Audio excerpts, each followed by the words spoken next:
innal ghaflata 'anil akhirati wal i'rada 'anha bil kulliyati. Sesungguhnya lalai daripada akhirat, berpaling daripada akhirat secara total, iqbalan 'ala dunya wa ishtighalan biha, untuk karena fokus pada dunia dan sibuk dengan dunia saja, sampai akhirat itu sama sekali nggak pernah terfikirkan. Qad yakunu sababuhu tulal amali kama dzakarna. Terkadang sebabnya karena panjang angan-angan, merasa hidup lebih lama akan lama, merasa hidup akan lebih lama sebagaimana sudah kita jelaskan. Kalau orang yang nggak pernah mikir akhirat itu karena apa? Merasa hidup akan lama. Waqad yakunu sababuhu syakkan fil akhir. Ini yang lebih bahaya, Pak. Yang lebih berbahaya sebab yang kedua, kadang-kadang orang yang lupa akhirat itu karena ragu dengan akhirat. Emang akhirat bisa dilihat? Emang bisa dipegang? Emang bisa dicium? Kan sekarang nggak ada. Belum tentu betul. Dakwaan akhirat itu kan belum tentu benar. Bisa jadi benar, ya bisa jadi nggak ilmiah. Ini sekarang ada guru Paul ini. Nggak ilmiah itu akhirat. Karena kan ya hanya percaya aja, nggak bisa dibuktikan secara ilmiah. Begitulah lebih kurang. Syakkan ini bahaya ini. Ini udah setengah kafir kalau nggak Anda bilang kafir. Wa taraddudan fi kauniha haqqan, dan ragu-ragu ada apa enggak akhirat itu.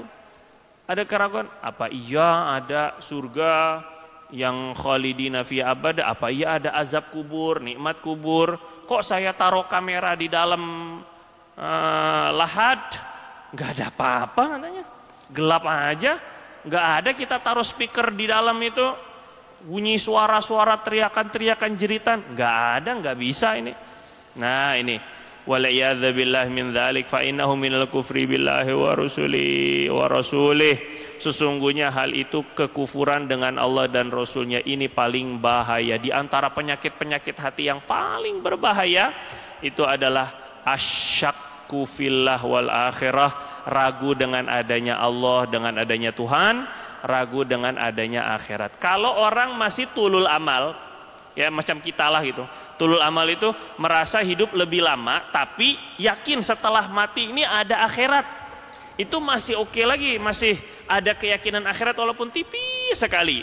Cuma terkalahkan untuk kita fokus pada akhirat itu karena merasa hidup lebih lama aja. Tapi yakin setelah kita mati itu ada hidup setelah mati. Itu masih mending, imannya masih ada. Tapi ketika ragu-ragu, bisa jadi benar, bisa jadi. Bagaimana katanya? Kalau kita setelah mati ternyata nggak ada akhirat, kan capek-capek aja kita ini selama ini. Katanya ini, bagaimana kalau menurut kamu, kita setelah kamu capek sholat, kamu capek ngaji, kamu capek dakwah, capek zikir macam-macam, puasa saban tahun, ternyata akhirat itu nggak ada. Ayo, kan capek, sama aja bohong dong. Kata ateis, orang yang nggak ingat, nggak punya agama atau orientalis, ingin membuat kita ragu-ragu, maka tanya lagi, Pak, gimana kalau benar?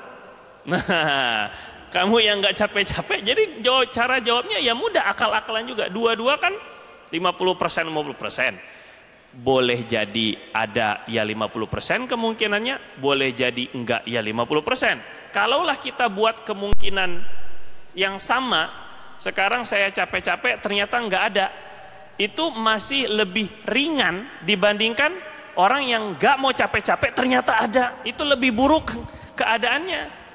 Ngerti gak Pak kira-kira? Nah, jadi kalau ternyata ada betul, bagi Allah Subhanahu wa taala, Allah itu menjawab bagaimana keraguan kepada akhirat. Nah, lihat saja kamu kepada penciptaan kita, bagaimana Allah sanggup untuk yuhyil arda ba'da mautiha. Allah itu mengajak kita memahami akhirat, mengenal akhirat dengan logika. Coba lihat bagaimana Allah menghidupkan tanah yang sudah gersang, gak ada rumput, gak ada kehidupan, kok bisa ada tumbuh pohon.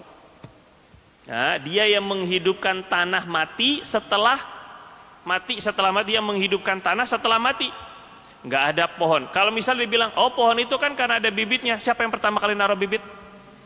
Nah, oh itu pohon mangga kan karena ada buah mangganya. Terus pohon sebelumnya Terus biji sebelumnya dari mana?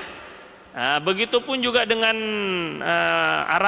Arab Saudi secara umum, tanah gersang, panas, tandus, kok ada tumbuhan kurma di sana?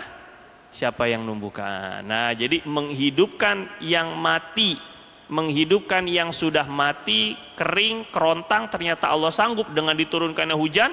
Ada rumput, siapa yang pernah nanam rumput, Pak?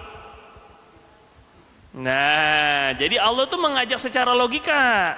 Ini untuk mengilmiahkan akhirat. Coba pahami secara logika itu. Kalau dia Allah SWT sanggup membuat tanah yang tadinya kering kemudian menjadi hijau, maka Allah SWT juga sanggup membuat badan kita yang sudah layu, yang sudah jadi debu di dalam tanah, bangkit lagi untuk dihisab.